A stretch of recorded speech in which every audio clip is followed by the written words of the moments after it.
Once the US visa is approved, the next immediate step to identify the route to reach your destination in US. There are 3 major routes. India to West Coast states. Via Germany, Frankfurt. India to Central states. India to East Coast states. Via Middle East, Qatar/Dubai. Via UK, London. Via Hong Kong. Things to consider to finalize on the route to reach your US destination. Total journey time. Make sure it is as less as possible, 24 to 36 hours max. Mainly when traveling with kids, less than 10 years. The preferred airlines.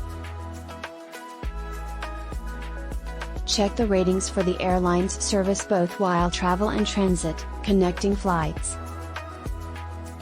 The baggage they're offering. Number of layovers. Keep the number of layovers before reaching your destination as minimal as possible. Best is direct for frequent travelers. For first-timers, 1 layover should be good. Max better be 2 or less. Port of entry. If the port of entry is the destination, then no issue. If the port of entry is not your final destination and still have a connecting flight to reach your destination, make sure you at least have 3 hours time for immigration. Not needed to have more than 3 as well. Things to consider for closure in India before traveling to US. Investments. Real estate. You just don't have to sell anything. Just give them for rent, like stocks, mutual funds, PF, a provident fund, your PPF, public provident fund, the health insurance or term insurances that are part of ATC, insurance for your parents because your own companies will be nullified, the sale of your car or bike, the household items, whether you want to dispose them or sell them. Identify, if you have a kid, a school district. Identify the area that caters to that school district. Explore 3 to 4 apartments or houses that you want to stay near the school district. Now let's look at the things that you have to carry with you when you are traveling to US. Let's look at the documents first. Stamped I-129 yes, passport and visa, your study certificates, all originals, your marriage certificates if you are married, your birth certificates of the kids. You need to get the immunization chart of the kid. Ideally, the immunization file that we follow in India, that should be sufficient for the schools here. Next is your Indian driving license. It is valid for the first 90 days that you move here. If you have an international driving permit, that would help, but it is not necessary so. Next is your passport size photos. You can get couple of sets of them.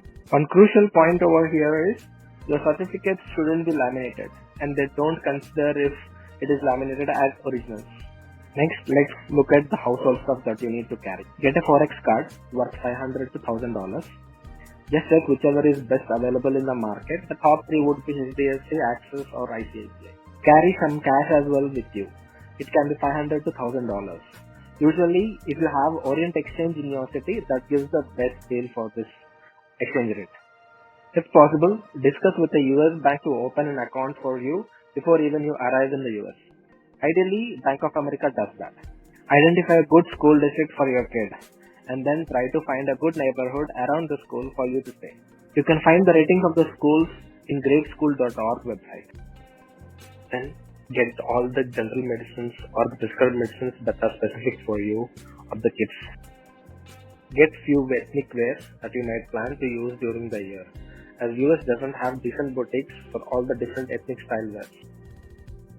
Next, get mixer or grinder from India itself with 110 volt support. You can get it in Priti brand. In US, you'll not get mixers. Here there are only blenders which are not heavy duty.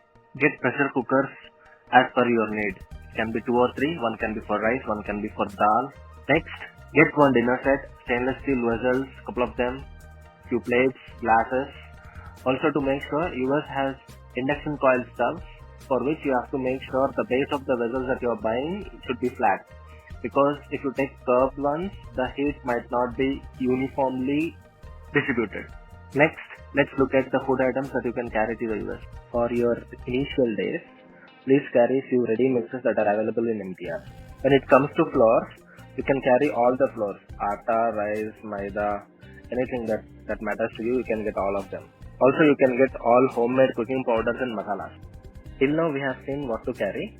Now let's look at what not to carry. The first thing is, do not carry any other country's flags to US. Second thing, do not carry any seeds like pulses, grains, any other things. If at all you are carrying, make sure you are declaring at your port of entry. Next, do not carry coconut, dry or regular. It's a big no-no. And next, try to avoid getting rice as well.